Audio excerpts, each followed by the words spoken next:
Bienvenue sur Luds, le podcast lithothérapie et énergie positive. Je suis Ludivine et je vous partage ici tous les outils et les informations dont vous avez besoin pour mieux connaître les pierres et mieux apprivoiser leurs énergies. On parlera donc beaucoup de cristaux, mais pas que.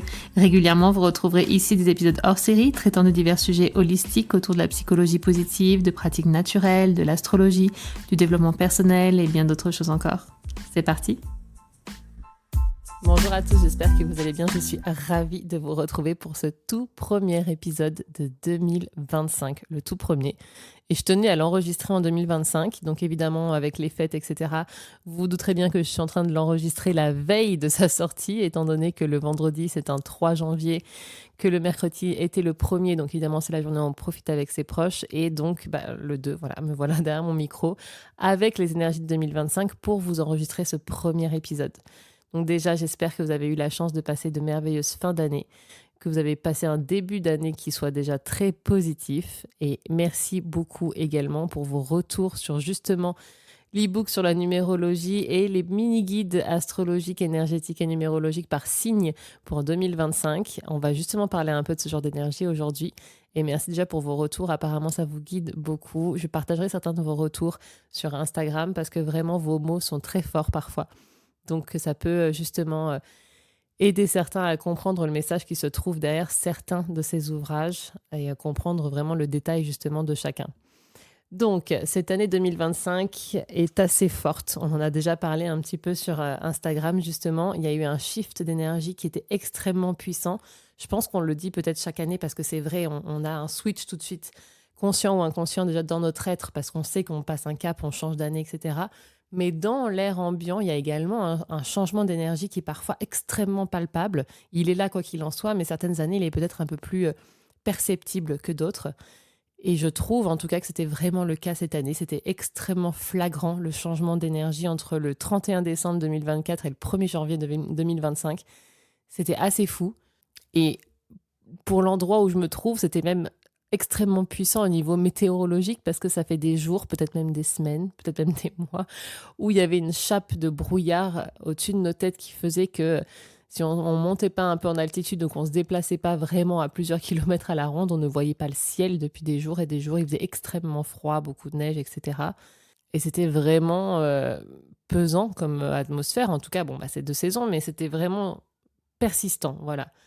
On se réveille le 1er janvier, mais un ciel bleu, bleu, bleu, sans aucun nuage, un grand soleil et une chaleur retrouvée, mais vraiment incroyable, le genre de switch qui n'arrive quand même pas si facilement en cette saison. On peut passer de la pluie au soleil, mais d'un brouillard dense et persistant à un grand ciel bleu et surtout un changement de température si fort, c'était quand même très puissant. Et évidemment, de voir le soleil, ça change l'énergie. Mais on le ressentait quand même dans l'atmosphère ambiance. Et même mes proches qui ne sont pas forcément très, très, très connectés ont senti ce changement, ce renouveau vraiment. Et c'est justement la symbolique du brouillard et du soleil. Le brouillard nous met dans l'introspection, nous prépare à quelque chose, nous garde un petit peu à l'intérieur. Et puis le soleil vraiment est là pour rayonner, pour profiter un nouveau chapitre, pour vraiment sortir à la lumière. Donc c'est vraiment parfait pour évidemment ce shift-là de fin d'année et de début d'année. Donc vous le savez, on en a parlé sur Instagram, peut-être sur Instagram, je ne suis plus très sûre, mais en tout cas on en a parlé ensemble à travers différents échanges, mais à travers la newsletter et dans l'e-book pour ceux qui l'ont sur la numérologie complète. Nous sommes en 2025, de toute façon le calcul n'est pas très difficile. Pour connaître l'année universelle, donc c'est-à-dire l'année collective pour tout le monde, il faut simplement additionner tous les chiffres de l'année pour voir celui qui en découle. L'année dernière, c'était une année en 8, une année vraiment d'expansion, de réalisation, de concrétisation, d'abondance, etc. Et en 9, évidemment, une année de plus, on rajoute 1, c'est 9. Donc 2 plus 2 plus 5, ça fait 9. Nous sommes en année universelle 9. Les cycles en numérologie vont de 1 à 9 et après on réduit. Donc là, on est sur la fin d'un cycle de 9 ans avec cette année 2025. Donc c'est vraiment une année qui va être propice à la réflexion, à l'introspection et à la clôture de situations, de projets, de relations peut-être qui nous ont suivis pendant tout ce cycle de 9 ans et maintenant arrivent à leur terme. Voilà, c'est vraiment le moment. En 2024, en année en 8, on a vraiment initié de grands changements. On s'est étendu, on a vécu une expansion et on a commencé à réaliser certaines choses, justement, à clôturer certains cycles, à comprendre que certaines choses ne nous conviendraient plus et à comprendre qu'est-ce qui va nous convenir Et cette année 2025 va vraiment être le point final à ça. C'est vraiment une période de bilan, une période où on va vraiment se libérer du passé pour préparer le terrain justement pour le nouveau départ qui nous attend en 2026. Donc ce nouveau départ peut commencer pour certains déjà, tout dépend de votre année personnelle. Donc ça, je vous avais donné la fiche de calcul en bonus dans la newsletter de la semaine passée. Tout dépend de votre année personnelle pour voir justement comment vous allez combiner tout ça, également tout votre signe astrologique, votre thème astral, votre thème numérologique, tout ce que vous voulez. Tout dépend de vous, tout simplement, de votre situation de vie actuelle, pour voir à quel point vous êtes déjà sur ce changement-là et sur l'ouverture d'un nouveau cycle, et à quel point vous êtes plutôt peut-être justement en train de clôturer vraiment tout ce qui s'est passé. Et cette année va être justement propice à cela. La clôture et commencer à ouvrir un nouveau cycle. Donc c'est vraiment quelque chose qui va être très puissant parce qu'on va vraiment faire le ménage. On va vraiment clôturer les choses, donc vraiment pas simplement passer à autre chose, clôturer certaines choses pour enfin se sentir libéré et voir le chemin de ce qui nous attend ensuite. Et ça se combine très bien, j'en parle dans les mini-guides, avec l'ère. L'ère, vous savez, on est dans plusieurs... En fait, il y a des ères astrologiques, ça correspond à des périodes d'environ 2160 ans. C'est-à-dire, c'est une période durant laquelle le Soleil, lors de l'équinoxe de printemps, va se lever dans une constellation particulière. Et il le fait dans la même constellation pendant 2160 ans. Donc pendant 2160 ans, on est dans une énergie de ce signe-là qui est de toute façon sous-jacente à tout ce que l'on fait, d'accord, surtout au niveau collectif. Actuellement, nous étions dans l'ère des poissons. Et il y a eu une transition, on a la chance de vivre cela, 2160 ans, c'est pas tout le monde qui va pouvoir vivre cette transition. On a une transition qui se fait dans l'ère du Verseau. Et c'est pas des dates qui sont extrêmement fixes, donc ça fait un peu débat de savoir est-ce qu'on est encore chez les poissons, est-ce qu'on est déjà dans les Verseaux. Avec tout ce qui se passe dans le mouvement astrologique, dans tout ce que l'on vit, moi je suis plutôt de ceux qui tendent à dire que nous sommes déjà en train de rentrer dans l'ère du Verseau. Vraiment, je vous en parle dans le mini-guide astrologique. Pour certains, on est encore en transition, pour d'autres, on est encore un peu chez les poissons. Pour moi, on a vraiment fait ce cheminement vers les Verseaux déjà, vers le Verseau déjà. Et ça se ressent beaucoup, c'est une transition qui symbolise le passage donc d'une période à une autre aussi, et c'est justement très en adéquation avec cette année en neuf qui est là pour clôturer un cycle. Et le Verseau, c'est l'innovation, c'est l'humanitarisme, c'est la conscience collective, justement. Donc, c'est quelque chose qu'on ressent déjà beaucoup, je trouve. Et c'est justement des bases qui vont nous aider à guider un peu tout ce qui se passe autour de nous, à guider un peu le collectif, mais surtout aussi notre cheminement un peu personnel.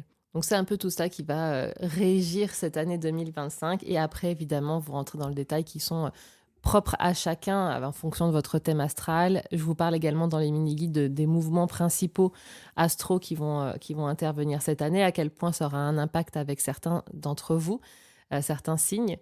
Les dates également de portail, les dates que l'on connaît, les dates importantes, les futures lunes et nouvelles lunes également qui vont intervenir dans certains signes selon le mois en cours, quel impact ça va avoir. Après, voilà, vous le savez, c'est toutes les années la même chose. On a des cycles astrologiques, on a des cycles lunaires, et puis chaque mois, on voit comment ça se découle. Mais c'est assez bien d'avoir une lecture globale, je trouve, en début d'année, pour voir ce qui nous attend, et surtout voir l'énergie globale. Donc l'énergie globale, on peut la déterminer en numérologie, avec l'ère de transition astrologique qu'on est en train de vivre également, et avec le changement énergétique que l'on ressent. Et tout ça donne vraiment une idée de ce que va pouvoir apporter l'année 2025, en tout cas de manière générale. Et si vous voulez plus de détails de manière personnelle, n'hésitez pas à m'écrire, on peut échanger ensemble avec grand plaisir. Et vous avez les mini-guides astrologiques déjà par signe qui peuvent vous guider. Et on m'a justement demandé, est-ce que c'est un peu comme lire l'avenir que de vouloir prendre son mini-guide astrologique 2025 ? Pas du tout, parce que déjà c'est très général à votre signe solaire. Donc ça va résonner très forcément pour tous les signes, mais différemment en fonction de votre propre vie déjà incarnée, en fonction de votre carte du ciel. À vous, celle qui vous est propre, etc., etc., etc. Donc c'est pas du tout une boule de cristal, ça va pas du tout vous dire l'avenir, ça va vous donner les grandes lignes plus spécifiques de l'année 2025. Les grandes lignes qu'on est en train de dire pour l'année vont être collectives, vont parler à tout le monde. On va affiner un peu avec votre signe solaire, mais c'est pas vous dire l'avenir, parce qu'après vous pouvez encore affiner beaucoup plus, beaucoup plus, beaucoup plus. Et c'est pas lire l'avenir, c'est simplement avoir comme un calendrier qui vous dit un peu voilà ce qui va se passer dans l'année et voilà à quel point chacune de ces dates, chaque énergie, l'énergie également globale de l'année, vont pouvoir t'impacter toi un peu plus personnellement qu'un autre signe astrologique. C'est plutôt ça. Et c'est vraiment les retours que j'ai eus des premières personnes qui ont commandé les guides, c'est de se dire Alors beaucoup m'ont dit que ça résonnait extrêmement fort déjà, mais aussi on m'a dit qu'on le voyait comme un guide, comme vraiment une boussole qu'on allait garder avec soi pour pouvoir avoir un peu une ligne directrice de ce qui va se passer cette année au niveau énergétique, encore une fois, mais c'est un peu comme tirer des cartes d'oracle, comme se tirer les cartes pour l'année. C'est pas une boule de cristal, c'est pas des prédictions, ça vous donne une énergie globale de ce qui va se passer. J'espère que ce que je vous dis est très clair. Vous savez, je sais toujours à l'instinct que je me livre à vous derrière le micro. Et quand on parle d'autant d'énergie, parfois j'ai conscience que ça peut être confus. Donc j'espère qu'à l'écoute, je trouverai cet épisode très clair. Donc évidemment, il y a des pierres qui résonnent plus fort avec toutes ces énergies. Encore une fois, c'est propre à chacun. Chacun va avoir des ressentis. Chacun a sa pierre d'ailleurs, totem pour l'année qui arrive.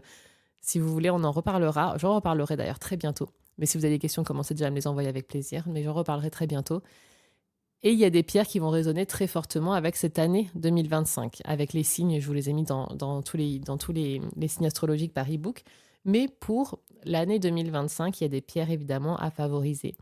Les pierres les plus connues d'entre toutes les pierres que vous avez peut-être déjà chez vous et qui sont peut-être à privilégier en 2025, en tout cas celles que moi j'ai canalisées. Alors j'en reparlerai de la canalisation en fin d'épisode. Ça va être principalement l'améthyste, parce que c'est une pierre vraiment de spiritualité, d'intuition, et elle aide à la méditation, à l'introspection, et elle aide aussi à une certaine clarté mentale, et je trouve que c'est ce dont on va avoir vraiment besoin en année 9, justement cette année. La labradorite, elle est vraiment connue pour ses propriétés protectrices, mais aussi pour éveiller notre intuition. Donc elle absorbe un petit peu toutes les énergies dont on n'aurait plus besoin, et elle nous aide surtout à les conscientiser. Conscientiser ce dont on n'a plus besoin, de ce dont on pourrait justement, qu'est-ce qu'on pourrait magnifier peut-être. Donc c'est une pierre qu'on connaît aussi beaucoup et qui pourrait vous aider en 2025. Et évidemment, le quartz rose. Pourquoi? Parce que c'est une pierre d'amour, de paix, et aussi d'amour et de paix intérieure. Et elle va venir vraiment soutenir le lâcher-prise et la guérison émotionnelle. Et c'est une très bonne chose pour clôturer des cycles en douceur, en fait. Donc c'est une pierre qui pourrait vraiment vous accompagner. Donc ça, c'est vraiment pour les pierres les plus connues, j'ai envie de dire, qui pourraient vous aider de manière générale. Et pour les un peu moins connus, j'ai vraiment une grande résonance avec l'Auralite 23, la pierre des nouveaux commencements. Donc en fait, elle aide à libérer les anciens schémas, surtout karmiques, et à intégrer certaines leçons de vie. Et avec les 23 minéraux qu'elle combine, donc si vous voulez plus d'informations sur cette pierre, j'en parle sur Instagram dans un post, elle accompagne vraiment les transitions majeures. Elle apporte une très profonde clarté spirituelle et un très grand rassemblement, en fait. On peut également penser à la Super Seven, donc qui est très différente. J'ai un article de blog d'ailleurs qui différencie les pierres, car elles sont différentes. Donc la Super Seven, elle est différente aussi, c'est un mélange de 7 minéraux, mais elle est extrêmement puissante. Elle est extrêmement puissante et elle a une vibration qui est très très haute et elle favorise vraiment l'évolution. Donc elle est idéale pour cette période, bien évidemment, parce qu'elle va venir soutenir le processus d'introspection, d'alignement, surtout avec notre véritable chemin. Et j'ai des résonances, bien sûr, avec d'autres pierres, je vous en citer quelques-unes pour pas faire trop long. Le quartz lémurien, bien sûr, parce qu'il va renforcer notre connexion avec les mémoires anciennes, avec l'énergie collective, pour pouvoir justement avancer. Et elle est parfaite, enfin ce quartz est parfait selon moi pour vraiment nous connecter aux anciennes sagesses et trouver des réponses beaucoup plus profondes pour cette fin de cycle. Ensuite, la merlinite. La merlinite, j'en ai parlé récemment aussi. Je trouve qu'elle résonne très bien avec l'énergie du moment parce qu'elle va venir favoriser l'exploration de l'ombre et vraiment l'équilibre avec la lumière. Et elle est très bonne pour intégrer les leçons du passé. C'est vraiment une alliée pour le travail de soi en profondeur. Pour plein d'autres choses aussi, hein, mais là, c'est ça qui résonne pour cette année avec la merlinite. Pour en citer, j'en ai encore quelques-unes hein, vraiment qui me sont venues. J'ai la strophilite que j'aime énormément parce qu'elle aide à comprendre vraiment son chemin de vie et à embrasser son destin réellement. Et elle encourage à justement accepter les fins de cycle avec sérénité pour s'ouvrir aux nouvelles opportunités. Donc on a besoin de ça aussi dans cette année en neuf, c'est d'accepter les fins de cycle, d'accepter de laisser ce qui ne nous sert plus, que ce soit des relations, que ce soit des schémas, que ce soit des situations, plein de choses, pour pouvoir justement faire la place aux nouvelles opportunités. Donc pour ça, l'astrophilite est vraiment très forte. Pour les principales, ça va être celle-ci. Et voilà pourquoi, parce que ça résonne pour les raisons que je vous ai citées très très fort avec cette énergie 2025. Je vous ai aussi beaucoup parlé de la dumortierite. C'est vraiment une pierre qui résonnait très très très très fort en fin d'année pour moi, qui revenait constamment dans toutes les canalisations que je pouvais avoir. Et elle est revenue justement pour l'énergie de nouvelle lune qu'on a vécue il y a quelques jours, parce qu'en fait on ouvre aussi cette année avec une énergie de nouvelle lune, parce qu'elle était le 30 décembre, le 1er janvier c'est simplement 2 jours plus tard, il y a encore un peu cette énergie ambiante d'introspection. Donc, c'est vraiment très fort ce début 2025. Je reviens encore là-dessus, mais c'est vrai. Et la dumortierite, elle est encore un peu dans cette énergie, mais pour moi, elle vient surtout clôturer l'énergie 2024. Voilà. Comment intégrer ces pierres au quotidien? Vous pouvez tout simplement les garder sur vous. Les garder sur vous en début d'année. Il y en a une qui résonne très fort avec vous, gardez-la comme votre pierre de l'année, par exemple. Après, vous pouvez la garder en méditation. Bien sûr, c'est là où les messages en général arrivent le plus fort. Et vous voyez, je vous parle dans le livre ou dans plein d'autres formats, je vous parle de comment utiliser ces pierres.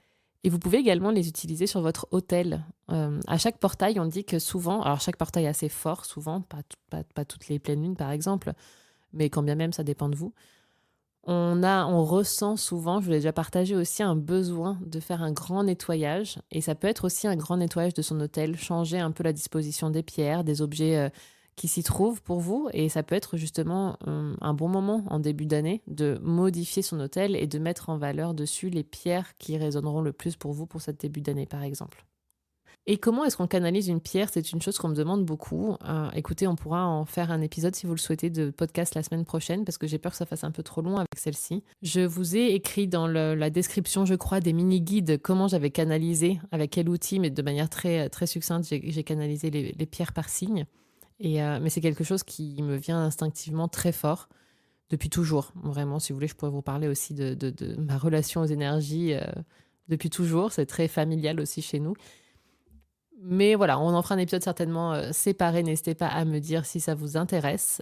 Je lance aussi des posts un peu plus souvent cette année 2025 sur le Ludstore. Vous savez qu'il y a une partie blog sur ce site qu'on méconnaît beaucoup parce que je ne la mets pas assez en valeur certainement. Et j'ai fait le post justement du Shift énergétique 2025 hier sur le blog, donc n'hésitez pas à aller voir. Et peut-être que je vais continuer sur cette lancée justement en proposant des articles sur le blog pour qu'ils soient un peu différents et un peu plus longs en lecture que sur Instagram. Donc n'hésitez pas à me partager aussi les pierres qui résonnent pour vous pour cette année, comment vous avez senti ce shift en début d'année. Évidemment, c'est toujours agréable de lire vos retours et de partager des ressentis parce que l'énergétique est là pour tous. On le canalise parfois un peu plus fort que d'autres, mais l'échange est important parce que c'est ça qui fait justement qu'on évolue et qu'on élève les consciences.